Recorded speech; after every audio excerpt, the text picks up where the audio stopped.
All right, well, this month, as you know, is Breast Cancer Awareness Month. We know it's a disease that impacts millions of people every year. But what is the current state of breast cancer and the fight against it? Dr. April Spencer, a leading breast surgeon, host of Urban MD, airing on Service Fox Soul, and joining us now to talk about this. She's been on here before, and good to see you again. Good to have me back. So I want folks to you remind our viewers about your history and how you got into focusing on what you do now, taking care of women, their breast cancer, because it's not just about breast cancer, is it? It's not. It's really about not just your breast health, but your best health. And in my surgery training, I just had this affinity towards making sure that we are doing what we have to do for the ladies to keep everyone healthy. And one of the things that's been so alarming recently is that, you know, we've made a lot of great strides in breast cancer. The mortality rate is down 44%.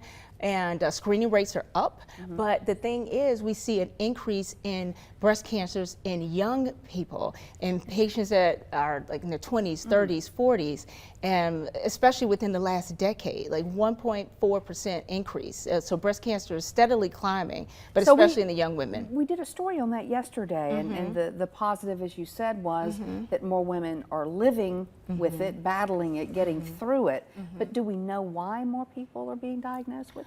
A lot of it is, well, twofold. One, our screening rates have increased, so we have the ability to catch things a lot sooner than we did in the past. So maybe people who weren't being screened before. Sure, but also lifestyle changes. So we have more sedentary lifestyle. There's been an increasing rate in obesity, a lot of people working from home, and there's a lot of stress and lack of rest. And so these things, and the environmental factors, so those are the things we have to consider. You know, I haven't thought about that in a while, but people love the idea. They learned after COVID they could work from home. So people liked and they wanted to continue that. Some have even fought against going back into their offices.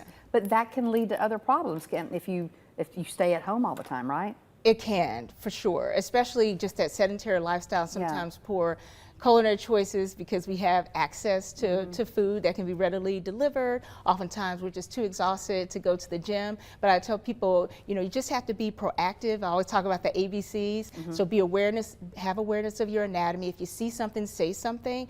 And also be aware of the screening guidelines. You still need to get screened starting at age 40.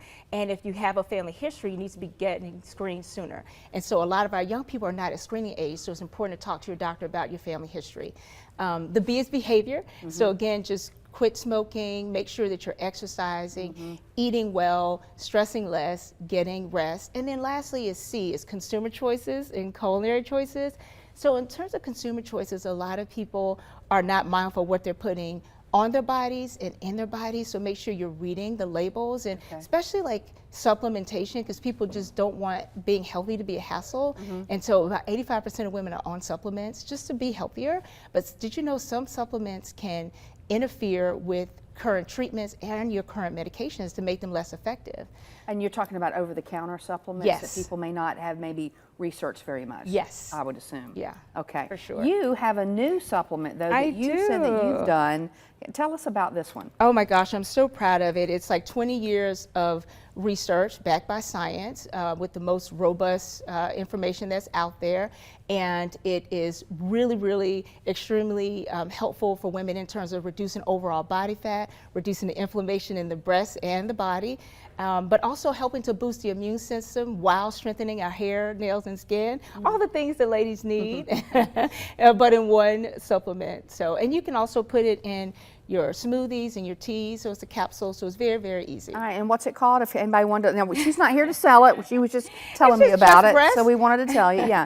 So where can people find it? Yeah, it's just breast, and you can just find it on my website at draprilspencer.com. All right, Dr. April Spencer, anything else you want to say real quickly before we go that maybe remind women to make sure they get those exams? Yes, definitely. Just remember that early detection means better protection, and so make sure you get your screening mammograms, not just in the month of October, but we need to be aware of this year-round. All right, she is Dr. April Spencer. So great to see you again. Oh, very, very nice to have. Okay, good to see you too. Thank you. All right, still ahead this morning, we're going to take a break. We'll be back with JJ.